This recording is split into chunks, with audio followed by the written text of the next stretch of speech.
Hey,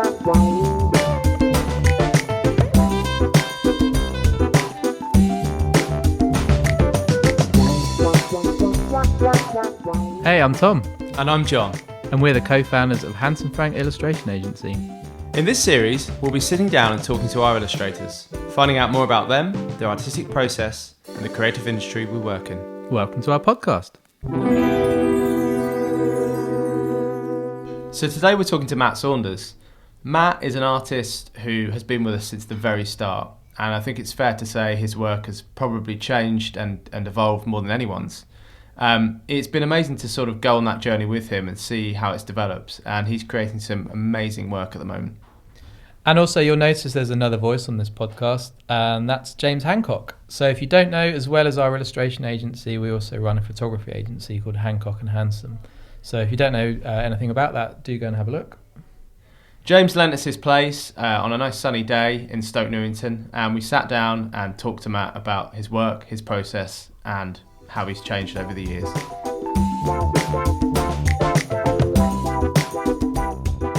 I think let's start with kind of the obvious one, really. Matt, tell us a bit about your background and how you got into illustration. So background is in like the entire history, or your entire history. Day one. Yeah, basically. Where were you born? I was born in. I don't know. I got like stuck with all these questions. Like, we've only got to the first bit. How heavy were you when you were born? I was quite big actually. It was bald. My dad called me Coot Head. Is that a northern thing? I don't know, you know, because coots have like bald heads. Bald heads. Okay, yeah. okay. Anyway, this is a complete sidetrack No, already. That's fine. So I was born a coot head. And yeah, I was born in Ashton in Manchester, and then I moved over to Leeds when I was about 12, and then after that, after being there for about 20 years, moved to London. That London. The London, yeah. Graduated about 2012. What did you study? Well, it was called visual communication, which was one of those like weird university degrees where it's like not very specific to anything. It was a bit all over the place, which was, I think the first few months I was there, I realised that this is the wrong course for me. And was illustration a part of that, or? Well, no. So I was doing photography and animation was where I wanted to go down and specialise into, because I was more interested in filmmaking. Yeah. And then after I graduated from there, I got a job working at a motion graphics place for like doing DFS commercials. Right. So someone took like a big chance on me and basically hired me and put me there. What were you animating for DFS commercials? It was like, you know, like the sparkly stuff that comes around. So like the guy next to me was doing the audio booth, and it was always like, come on down to the DFS Dale, and you just like hear that like constantly in the room next to me while I'm animating the sparkles. Right. But it was kind of cool because the guy took me on. He said, you can do some of this stuff. I know you don't want to do it, but you can also do a lot of your own stuff. Yeah. So they kind of paid me to have this like extended year of university. So that was really cool. And then on the night of that, I'd just go and do like illustrations in clubs. So I kind of threw myself into the deep end. Illustrations in clubs? Or nightclubs? Yeah, in student nightclubs. So I'd start like painting on the walls and stuff with Poscas, because they bring these boards and you put them up. Yeah. But It just sounds like a really posh nightclub. So instead of the nightclub photographer, they have someone with an easel painting the... It was really odd because there was this place called the Faversham in Leeds. So it was a pretty rowdy place, so you kind of just have people like gurning over your shoulder as you like painting with pens. So you were painting in there in the evening while people were having a good out. night, and this sort of like street art thing was going on, and it was kind of, that's where I started to just mess about with style and voice, which is kind of a scary way to do it, I guess. Just kind of jumped in, but it was like I was working, you know, like a full day there. Then at night time I'd stay out to like 1, 2 doing that, and then go back to work the next day. Right. Because I was young. Yeah. I don't really know. That's what you do. Yeah, I don't know. It's just, yeah. That's interesting. So you just completely stumbled kind of into it. You wanted to do it and just went out and just started doing street art in nightclubs, and that's led you here. Yeah, I think, I've always had like sort of like a passing interest in it, but it wasn't like my main focus. Yeah. My main focus was film. Mm-hmm. But then it just started to twist over into this instead, just through, I don't know, just discovery of different things. Yeah. Yeah, that's interesting. Because obviously, I think your work is very filmic and very cinematic. Yeah. One of the only pre-prepared questions I have was what kind of influence film has had on you and your style. It's like a massive one. Yeah, like I think like film's always been part of, like our household as kids.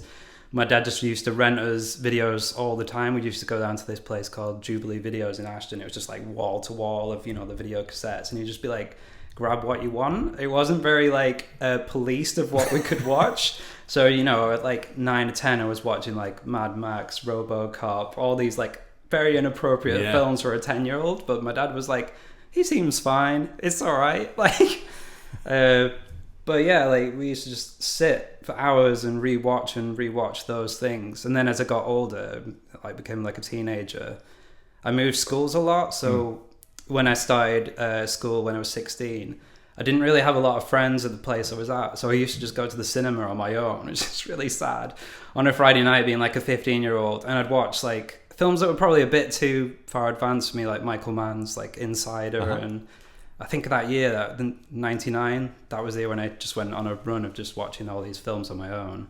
It was like John Malkovich, Three Kings. I used to sneak into 18, so I'd watch Fight Club. That was the same year. Virgin Suicides. That was a good year for film. It was amazing. It's one of my favourite years of movies. There's so many good films. Out of Sight, I think, came out that year. I think that was a bit earlier, but yeah, there was tons of stuff. But I just started to get obsessed with like the cinematographer, and that's like had a big influence on my work later on. Are there any directors in particular whose work you look at and think, yeah, that style is great? I mean, growing up, it was obviously like Spielberg was like a massive influence. I mean, it was on everyone, because those were the videos you used to get. You'd watch over and over again. And then as I got older, it kind of twisted more into like Michael Mann's kind of work. That was really, I really like how he lit nighttime scenes, which seems to be playing into what I'm doing at the moment. I'm quite all over the place with the kinds of films that like I won't say no to anything and that kind of, yeah. I thought you'd say Tim Burton. Yeah, I think I came to him a lot later, and then I just went on like, I just go in these like obsessions of different genres, but definitely like Edward Scissorhands. When I saw that, I was like, oh my god, this is amazing. But I didn't quite understand it when I saw it. I was younger, and then I watched it when I was older, and I was like, this is amazing. Then, Guillermo del Toro movies have a similar sort of feel. Just kind of like spiraling down into these different genres and discovering as much as I can. So like once you've learned from that one, you can find out from the directors who they're influenced by, and they'll pass you off. Follow the path. Yeah, it's like following a trail. Like Del Toro passed on to this one called Spirit of the Beehive, which is this Spanish black and white film about Frankenstein. And it's like, I would never have watched that unless I followed his like recommendations and gone down that like rabbit hole of films. Yeah. So when you get the call to work on something like Star Wars or Harry Potter or Marvel stuff, that must be pretty amazing considering your love of film. Yeah, it's amazing, and like that's something new that I'm starting to step into now. And because people are doing these official pop cultures for a long time, it's kind of a good thing I'm coming to it a bit later, because you've seen all these illustrators approach the classic scenes in the way you see them in the movies. I mean, now you have to think of, how can I do something different with these properties? How can I capture that mood without showing the iconic scenes? I think Star Wars, the trilogy of prints you've just done recently, they were for Bottleneck? Yeah, Bottleneck, and then Lucasfilm have to sign it off still. Yeah. But having to, like you say, having to take those three films that everyone knows inside out and find a different way to do them, because there's so many prints out there, that must be a real challenge. Yeah, I mean, they didn't really give me much art direction on it either. I think the Bottleneck basically went, we kind of like your landscapes, can you do that but with Star Wars? And I was like, yeah, that's pretty, yeah, that'd be that's awesome. A pretty nice brief. Yeah, that's what I kind of like about this, like doing the pop culture official stuff, is they're quite open. They want to see your interpretation, Whereas book covers, it's much more like, this is a new property, we need to sell this book. Like, it's really important, so you have a lot of voices involved in it. So it's great to do. So that, I guess that's a good time to move on to book covers. You've done a lot of book covers. Have you any idea how many book covers you've done? I think I counted I think I must have done about 45. Are they only one specific genre, or they're all over the place now? I seem to get like, I think one person sees something, then it passes on to another, and then it just kind of snowballs. And I guess it kind of tells back to that, my interest in many genres of films. That seems to be happening in books as well. But I'd say probably it was more fantastical kind of books, which probably came from the back of doing the Harry Potter stuff before that. But we can get to that a bit later. And without talking about specific projects, book covers can be quite complicated projects. Tell us a bit about your experiences and what you've learned, and how you approach a book cover. They are probably one of the more complicated briefs you can get, I think, even maybe sometimes more so than advertising ones, because there is it's like difficult to explain it. I think publishing with these books, they mean they have to sell, and it means a lot to the people involved.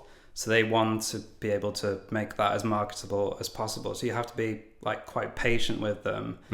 It is important that your artistic voice is in there, but you've also got to step back and remember that this has got to go beyond you. Someone has spent months writing this book, and you need to service that as well. There's a lot of voices at the table, aren't there? There's a lot of, you've got the marketing team, you've got the author. Sometimes the family estate. The family never work with dead authors. But yeah, there's a lot of people to please, and sometimes that can be tricky. I think that you put it in quite a succinct way, though. It's these jobs are not just about you producing a piece of art. It's in respect to collaboration. Yeah. And those obviously you get differing opinions, but they need to be taken into consideration. Yeah, it's a weird one because I think you learn after, we've been doing this 10 years next year, so you learn when to pick your battles. I think early on you can go in a bit hot-headed and be like, no, this is what I do, I don't do it like that. But I think you have to be willing to step back and look at something, and if you really feel like the scale isn't right, that's wrong, you can push back against them, but you need to like sort of gently give them that point of view. I think if you just go in bluntly, they'll just be like, no, we want it that way. And all you can do is try. You can say, I think we should do it this way, but if they don't go with that, then in terms of art direction, what qualities do you think from your perspective make a good art director, and what art directors do you enjoy working with? I think like it was ages ago when we did this one, was that HSBC one, where the art director, I think it was a Gray. It was really cool. What he did was, I did this Red Riding Hood piece, which was made out of trees, and it shaped the wolf's head. And from that, he commissioned me to make the city of Hong Kong out of like cranes. Like, it was a letter out of cranes. And I think that is a really good art director that sees something that is kind of completely different visually, but can link an idea with it. And that to me like makes a really good art director who can see something that's not there in that thing, but they can make that leap. Yeah, like there's a lot of art directors, sometimes they need it in front of them and they just want to copy that and put it over there, and it's like, that's not bringing anything new to that piece. Yeah, I mean, I think what's interesting about illustration in general, and especially with regards to you, is personal work and how that can really change things. And something we've talked about before, but sometimes art directors have to almost see what they want to commission before they'll commission it. Yeah. And you're somebody who's very good at going off and actually taking a break from commercial work occasionally and saying, actually, I'm going to do some personal stuff, and developing new ideas that then tend to lead to commercial work further down the line. Yeah. How important is personal work for you? Oh, massively. I think I get quite frustrated when you get a bit the same sort of jobs come on. I need to be constantly challenged. Like, outside of my safe zone. Otherwise, I get quite depressed with it. Like I need to be pushed along. Otherwise, I just feel like I'm just a bit stagnant. So personal work, I'm always trying to push that in different directions. So. And I mean, because I feel like your work is really. I mean, we've worked together for what, 9 years? Yeah, 9 years. And when we saw you were Rabbit Portal. Yeah, ditch a moniker. Like, that is like my top advice. If you ever have a moniker that you feel silly about saying, don't ever say it. I think, I mean, monikers is another conversation really, but I think they can age quite badly. They can date quite terribly quickly. Sorry, is Handsome Frank a moniker? No, that's fine. That's fine. That's a timeless brand name. But I think considering the person we signed 9 years ago and how you're sorry, some London pollution live on air. Like, it's an emotional moment. Sorry about that. We've been so far, so long together. No, considering who we signed 9 years ago and what your work was about in terms of style and subject matter, colour, everything has changed. Probably more than anyone on our books, your work has completely changed. But it's been a natural sort of evolution as well, and we do. We say to a lot of illustrators that obviously, like at any sort of creative thing, the styles go in and out of trend, and your style needs to evolve, whether that's with colour or anything really. But I think you've done a really good job of managing that. But it comes back to what you just said, is you're constantly pushing yourself. Yeah, I think it's scared of being obsolete, which I think it can happen even to like the best of illustrators. There's people that I've seen over the last 9-10 years that are not really doing it anymore. And when I started, they were like the top. They were the people I really looked up to. And I think that kind of terrifies me a little bit. I don't know if that's just like being irrational, but I'm always thinking, not in the next few years, like 10 years, what's going to happen? Because with personal work, it's a weird one. It can take people 2 to 3 years to actually find the current personal work you're doing. And then by the time you've probably moved on, by the time they've got commission for those pieces. So you're kind of planting these seeds and eventually someone will find them. But I think when you're at university, it's just that kind of natural process of trying new things, and they might work out, they might not. Yeah. But I think as over time you kind of build up a fear of trying new things. Yeah, because you're worried it's not going to go right. Well, yeah, I mean Instagram is like massively responsible for that, because people are scared of, oh no, this only got like 20 likes, but the older stuff is going to get a few hundred likes. And it's like that it scares you into from experimenting, which should be like part of anyone's natural so I think it's really important. Progress as a creative. So no one in 5 years' time is going to look back and go, oh, that piece only got 20 likes. It's not a metric that's really going to matter. You're not going to take it into your interviews, are you, or anything? Yeah. I remember speaking to an illustrator recently, and in their portfolio, for the facial features, they never really drew facial features. And from actually speaking to them, it was just because they found it really hard. And that's why they kind of opted in their style not to have facial features. But I think I was saying, like, you need to push yourself and challenge yourself and find the right way of doing it. Oh yeah, definitely, because I was just drawing, well, it was part of publishing as well as it was just always people's backs, and it's only in the last few years I've started to put them like front forward or like closer facial features, because you can just get a bit scared of doing it. You're like, oh no, I'm a bit worried about trying it, but you don't have to put it online. You can just keep it secret. It's fine. Yeah. How much? Actually, can you talk us through your process of how you actually create a piece of art?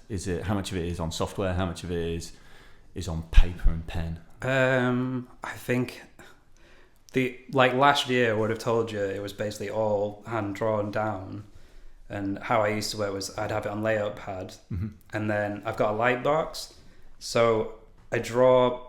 Say I want to draw the background first, and then I'll layer the midground and then the foreground, and you can see me sort of build up this layering process, but everything is done with like pen and ink, and it's scanned in, then coloured digitally. But now it's like I've got this library of textures that I use, and a lot of it is actually digital now, just straight in the computer, because it's more against circumstances kind of led me to this. Is living in London, I don't want to store all this paper anymore. It's driving me insane. Yeah. It's just like a shame to lose it, but at the same time, it's so much easier just like drawing straight on the tablet than it is scanning it in. And then client change as well. It can be quite difficult if you've drawn this original piece and then to move out of that. Yeah. What tablet do you use? Well, at the moment it's just a Wacom, Oh. but I am going to get a Cintiq because I think that'll be, take my work into like a completely different level. Yeah. It's a weird one because I don't think 8-9 years ago I would have thought that my stuff would be able to be completely digital, but it's starting to go that way, which is fine. Yeah, I think I know of about 4 or 5 of our illustrators that have a Cintiq, and yeah, they absolutely love them. Yeah, I really want one. It's just like how instant it is. It's just, I've had a play on it. I'm like, oh, this is amazing. It's just different way of doing things completely. So if anyone at Wacom's listening, we are just open give me to one. sponsorship of any sorts. Other tablets are available. No, they're incredible. What's the dream commission? What would be the job that you'd most like to do? I mean, you've done some amazing jobs, but I think I'd really like to work for a sports brand. It's like where I wanted to go with it. I mean, I have done a lot of stuff to do with running and sports, and I know I need to like just keep going down that route to maybe pull something out of there. Because when I was growing up at school, I was doing creative stuff, but I was more interested in sports, football and basketball and things like that. So Nike would be like, that's probably like everyone's white whale that's like an illustrator, I think. So I'm reading the book, but at the moment, Shoe Dog.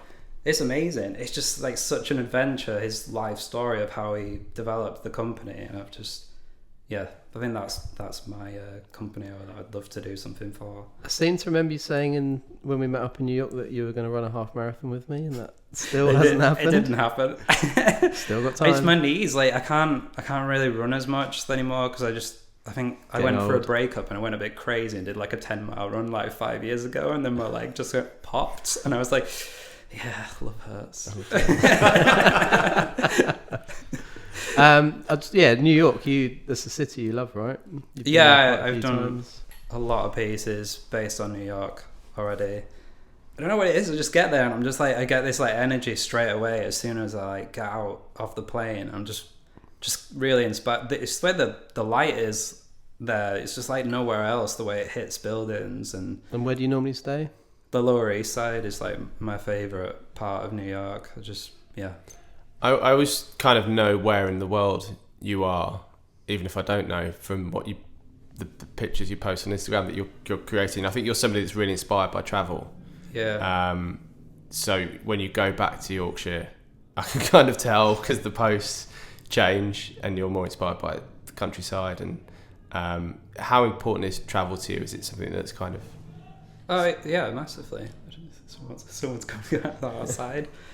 Like the new personal work I've been doing, I'm not actually even at the place that it's inspired by yet because I'm going to Japan in October and November, and because I've been researching all this stuff, it's already started to feed into the work. But travel is just hugely important. I mean, I just love being on a train and going somewhere different, and it's a weird one when you're an illustrator because you spend so much time sat in a room on your own, or like, and a lot of time just thinking about where else I could go. I read something interesting about Japan recently. A photographer was saying that he never realised why the street scenes look so amazing. And then one day it dawned on him that there's no on-street parking. Oh, yeah. So whenever you look at the buildings, there's no cars, kind of ruining it, which is part of that aesthetic, I think. Yeah. I can't wait to draw stuff based on that. I have no idea what I'm going to do. I think I just might lose my mind. When you do so, how much of your work is from imagination, or how much do you actually have to be sort of stood there in front of a building or from a photograph? I'll do I'll take like tons of pictures. That's what where I'll start. But I also just scribble out the compositions like in my sketchbook. They're not even illegible. It's like I'm like writing this encrypted scribble, and it's just all I'm doing is just putting a lot of them are just shapes. It's just like, oh, there's a block there, and that's it. But yeah, it's kind of a combination of all of them, and then the colours, that's just completely made up, really. It's just more like, I know it sounds a bit like, not real, but like, it's based on a feeling. Like, I'm just like, this feels like that city. It's just a lot of it's intuitive, like with the New York stuff. A lot of that was just, I drew it, then the colouring comes, and I'm like, that feels right for that kind of place. So a lot of it to me is just about world building. Yeah. And how much, you just told us at the start that you were studying photography, you were into that, interested in that. How much do you think that's affected your style of illustration? Oh, hugely. Like, I learned so much about composition, and I started with black and white photography, was where I like trained. So they still had the dark rooms at uni then. So I just used to spend hours and hours on my own down there, probably getting killed from fixative. But it was like, it was really fun just to explore and mess about with it. It just feels magical when you put it in and like transferring over, and then it appears, and you're like, oh my god. And which photographers did you like? Who were you influenced by? I think it was Cartier-Bresson, and then it was Robert Frank, like, who was like thinking about this morning. I was like, oh yeah, I remember. He used to love like more the rapportage kind of work, which I think is weirdly where my illustration stuff's kind of going towards. But I've never really thought about it until like today. They're like stills from a film. Yeah. What, you mean my work? Or? Yeah, your work. Yeah, that's where I'd like to get to it, I think so. So I don't know if you ever saw my older work, like 9 years ago. It was all like characters. It's in the vault. It's in the Handsome Frank vault, isn't it? It was much more character based, wasn't it? I remember, was there a squirrel character? I can't remember. The squirrel? I don't remember a squirrel. Super squirrel. It's like furry. There was just a lot of characters. A lot of monsters and... Yeah, there was a lot of monsters and things like it. It's fun to do, but I think I just started to switch away from it because I'm like, it's not going anywhere. I can return to that when I get older or something. Apart from the Halloween campaign. Oh yeah, I would definitely do a Halloween campaign again. I think, I mean, perhaps 8-9 years ago, character-led illustration was quite on trend. How do you feel about trends now? I mean, they're still there. Yeah, they're definitely still there. They, I guess, they're a bit... They're scary because you've got to be aware of them, but at the same time you can't follow them because it will just lead to, like, long term, you work looking a bit dated quite quickly. It's I mean, I think I listened to a podcast where Malika talked about it. It's like people copying her work, but she said that people can copy my work, but they can never copy the colours. Because she's the one who's always thinking about that for the future. Always a step ahead. Yeah, to always be like that one step ahead is like a good place to be. So I would probably try to actively avoid something that you feel is trendy. But at the same time, if you feel happy drawing it and you're inspired by it, just go for it. It doesn't mean that, just because Twitter said cactuses are trendy, it doesn't mean that you don't have to draw them. Just do what you want. Yeah. So we asked... people on social media, we asked people on Instagram and Twitter for some questions, and we got a few back. So I was going to ask you a few of them, but one of them was actually, have you ever been copied? Do you ever feel your work has been ripped off, and what was the outcome? Well, I think I've had stuff definitely just taken and stuck on things, on t-shirts. I remember I've done a lot of band merchandise, and sometimes they just take it and they'll sell it, because I think it was like at Mexico, it was like outside the arena for the Cure show, and someone sent me a picture and I was like, it's kind of, I shouldn't be praising it, I was like, it's kind of cool to be bootlegged a little bit, like, or it's just like, I never thought one day I'd be the guy like out in the car park, like on the t-shirts. But yeah, it's not great. It must be mixed feelings though. Wow, that's my work in Mexico. I mean, that was the first time I was like, oh, that's kind of cool. I've been bootlegged and it's really bad. Did you buy it? No, it was in Mexico. But someone sent me a picture and I was like, oh, that's kind of strangely cool. But no, it's not great if you ever get plagiarized. I think my style is quite difficult to copy. Like, you can't, if someone's going to sit and draw my older approach with all the pen and ink stuff, I think it's too difficult for a lot of people to like replicate. But I have noticed recently a new thing that it's like, because I've done so many book covers, that the color palettes are massively influencing the market. So I was in the other day and like Waterstones because I check out what's going on to be aware of what's out there. And I've seen quite a few of them just like, that was my palette. It's just there, like straight on it. And it's strange, but it's kind of flattering at the same time. Yeah, colours are a strange one because you can't really own it. You can't be my colours. Yeah. It's like, I'm sorry, did you invent colour? But yeah, it's a weird one. I should thank Dario Design for that message. Did I actually answer that question at all? I basically just said I'm flattered when someone plagiarises me. Which is not. Don't copy a word from his agent. Don't copy him. No, don't. It's because I know that guy actually. I know he's just had a really bad one where someone has completely taken his picture and like just put it on book covers and all this other stuff. I guess that's like where you would come in if something like that happened. Yeah, really. There's different levels of plagiarism. Oh yeah, like that's next level. So here's some more questions. This is from Wadawudu. Okay. What do you miss most about Leeds? Oh, Leeds. It's a weird one with Leeds. So how long have we been down here? 5 years now. And You've really lost your accent. Have I? No. Have I? Thomas? Speak the Queen's English now. No, it's still Northern. Surely you should have a London accent now. You got a studio in Brixton. Yeah, it's not really coming across yet. No. No, eventually. No, it's never going to go, is it? What I most miss about living in Leeds? Like, my parents don't live there anymore, so I really don't have any need to go back to Leeds as much. I think it's my friends probably there, because the great thing about Leeds is if you want to, you've had a bad day at work, it's like, do you want to get a pint? It's like, all right, cool. Like, everyone's always up for like meeting up in the centre and just going out for a drink. Or just to catch up. But in London, trying to meet with anyone is impossible. Everyone's like busy, everyone's got plans. Even if you book them like 2 weeks ahead, they'll probably cancel on you. So yeah, that kind of spontaneity. Yeah, just like, but the problem with Leeds is if you meet up for that one drink, you're probably going to be out till 4 or 5 in the morning dancing on a table. Like, it's just like, oh, just one drink. And then it's like, oh no, what's happened? But yeah, I think it's just the people, I guess, in Leeds. Here's a good one. This is a question from Funk Fu.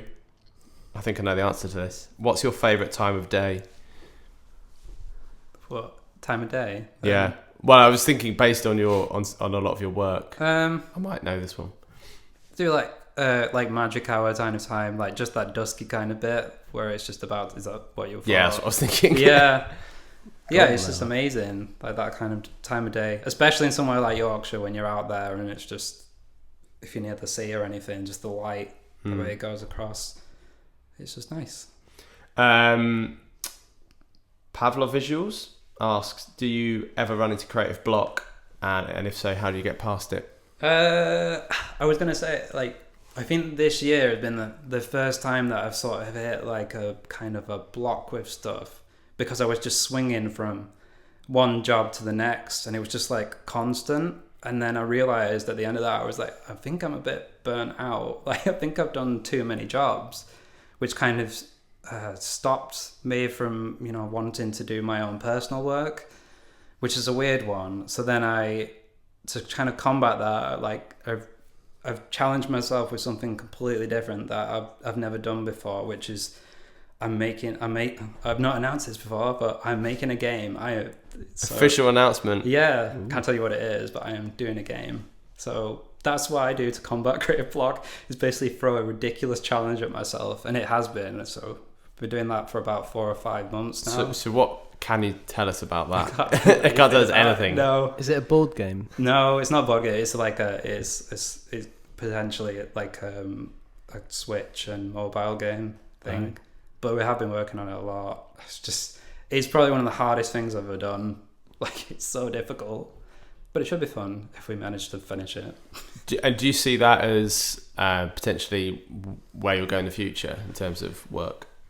No, I think it's just interesting to just have this like spin-off to the side of... It's just had this big like thought. I was like, am I going to be like one of those like Maurice Sendak with a a walking stick in the middle of a cabin with a dog, being old and still drawing? I'm like, I don't know.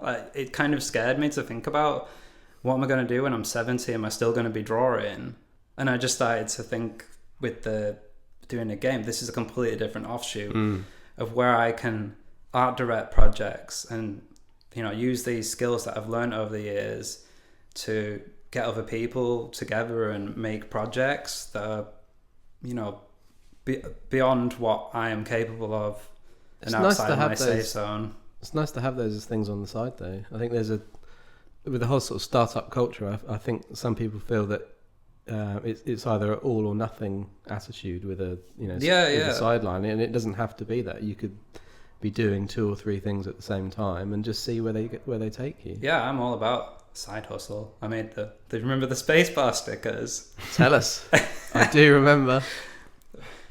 They're still going strong. Like, so I made stickers for your spacebar key, which are actually, it looks like space. So it's got like, like Saturns and planets, and you basically affix this sticker to your spacebar key on your laptop.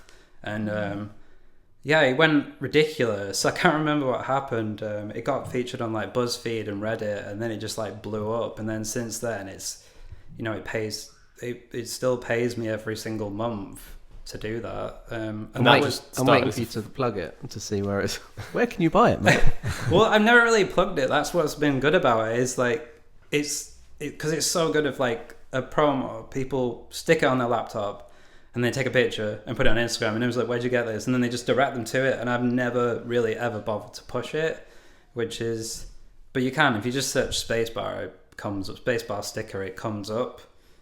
It got like quite a lot of bloggers started to buy them and things like that. And I did that like 4 years ago. It was just and the logs, that was quite a fun. Oh, that was an earlier one. Phase.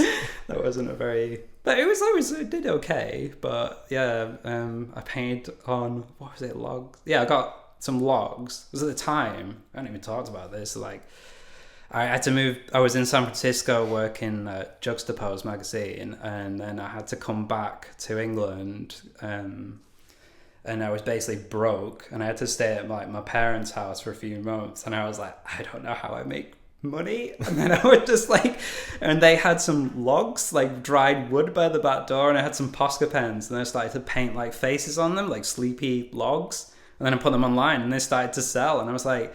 So, I think when you've got nothing, if you reach out to what you have, you can do something with it. And when life gives you logs. Paint sleepy logs. Yeah, it was just... I remember we had you at Pick Me Up. I think we brought a box of 100 logs. Oh, and your daughter terrorised me. Yeah, we even had I think we dressed you up as a lumberjack at one point. Oh, yeah, I did have a little... we had you making logs. I still have that. I have a little a mini pile, and I've just kind of connected them together, and they're a doorstop. Oh, yeah, they were really nice, but it was a weird one because people kept coming back to me a few years, like, you still got those logs? And I was like, I'm not really the log guy anymore. I'm not the log man anymore. Moved on now. That guy's dead. Making space bars. So what's next, apart from the game? Oh, there's one that I want to do, like, but I don't know if I want Don't give away your best ideas. I can't. It's a good one as well. Like, I'll tell you after. I don't know how I'm going to do it. It might be a terrible idea. I told Charlie the other day, Charlie Davis, the name, and he was like, that name's terrible.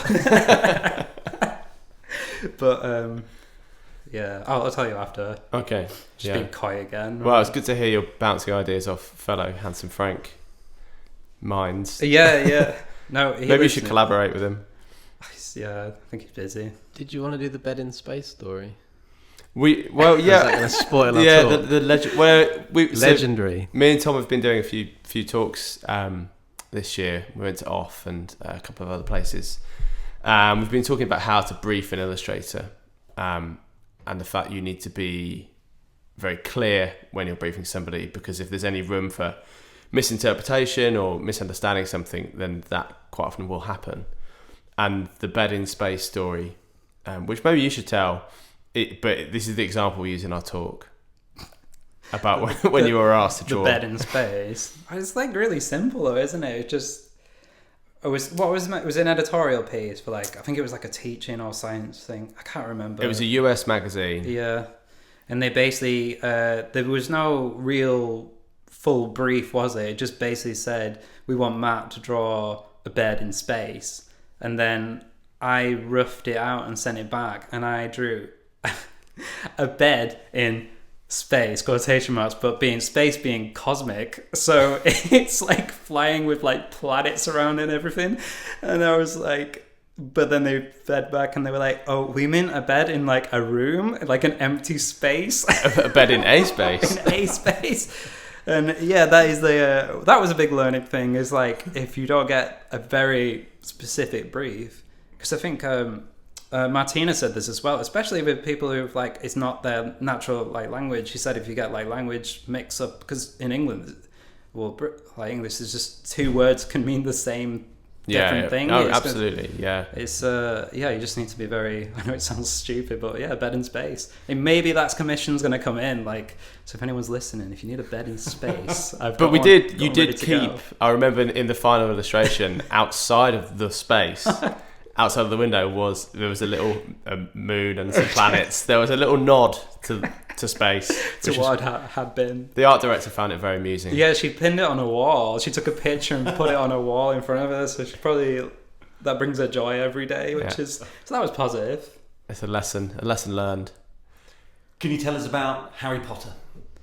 Oh, Harry Potter. Yeah, how did you end up working? Tell us what you've been doing for Harry Potter. Oh, Pottermore. That was like a few years ago now. So I think I'd just come off the back of quite a complicated, not a job that got cancelled, and it was a really long, hard job. And I think I was a bit bummed out. And then I was sat in a cafe, like I think it was like a few days after, and I got the call from like Pottermore, who is it's J.K. Rowling's. It's basically like the online presence for all things Harry Potter.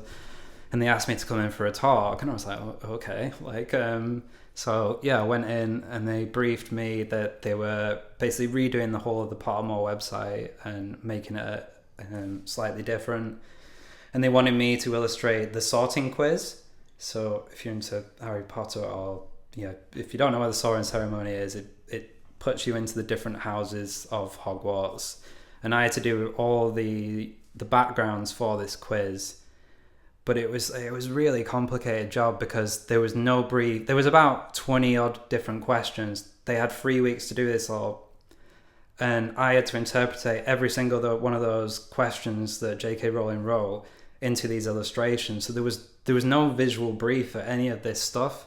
But I had to like summarize the questions, but also because the answers sometimes would be 4 different answers, you had to signify those answers with color into the illustration as well. So each you had to like, knocked it away. So I had to do that. And did you get sorted? Yeah, I did. Which house are you in? I think I was at Hufflepuff, which is pretty cool. But it was awesome because it was, I did that, and she had to okay me, like J.K. Rowling had to okay me to be a part of it. That's and great.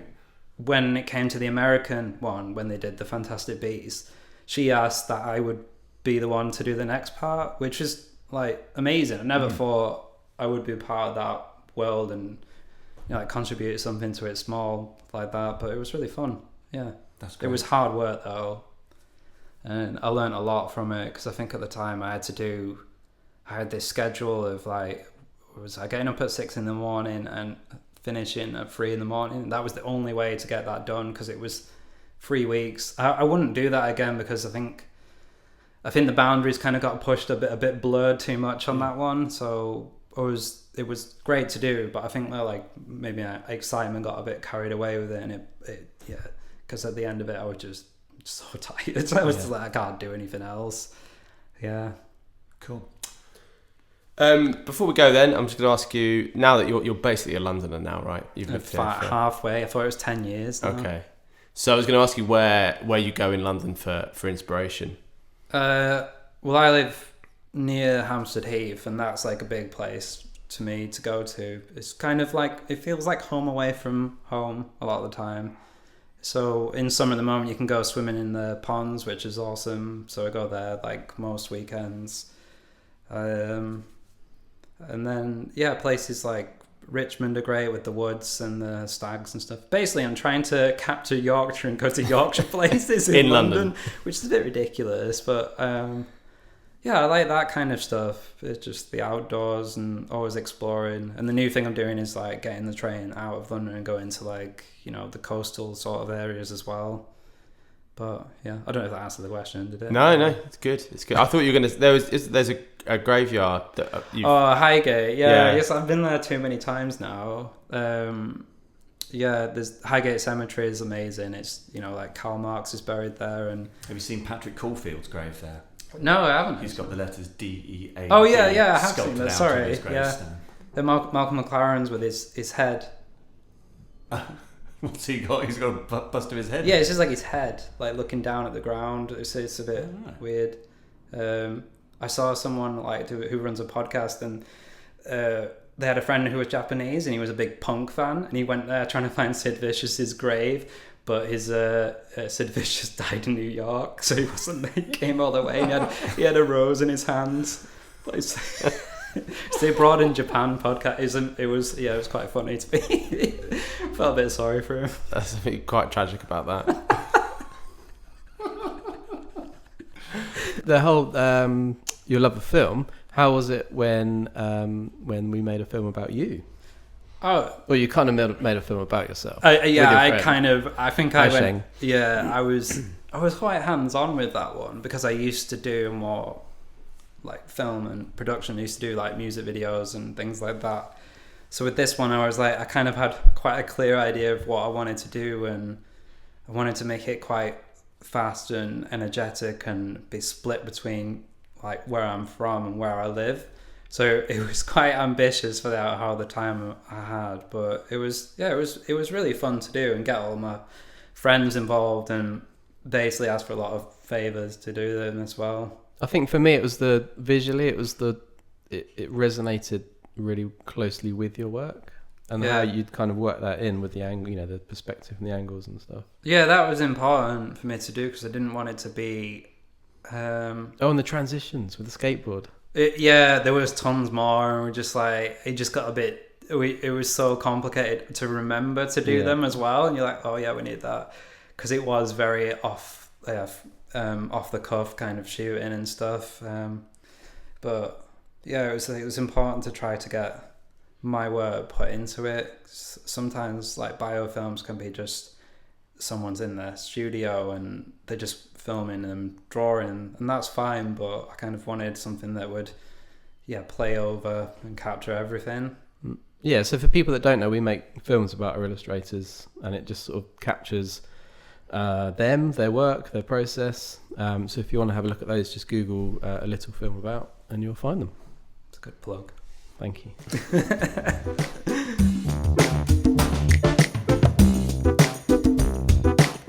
So that's our conversation with Matt. I think Matt's a really good example of someone whose work has constantly evolved and changed, and he's been on a real journey. It's been amazing to see that, and I think sometimes artists, when they graduate or come out of university, they feel that they need to be kind of ready-made, ready-to-go styles that are there for their career. But Matt is a great example of somebody who's continued to change and push things. We talked a little bit on that podcast about how travel and seeing the world can change your perspective and change your work. And since we recorded it, Matt spent some time in Japan and produced some amazing pieces of work based on that trip. So if you haven't seen Matt's work or any of our other illustrators, jump on our website and have a look. Thanks very much for listening.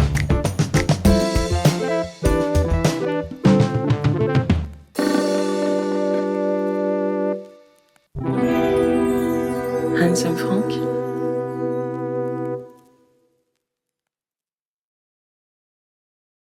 Handsome Frank.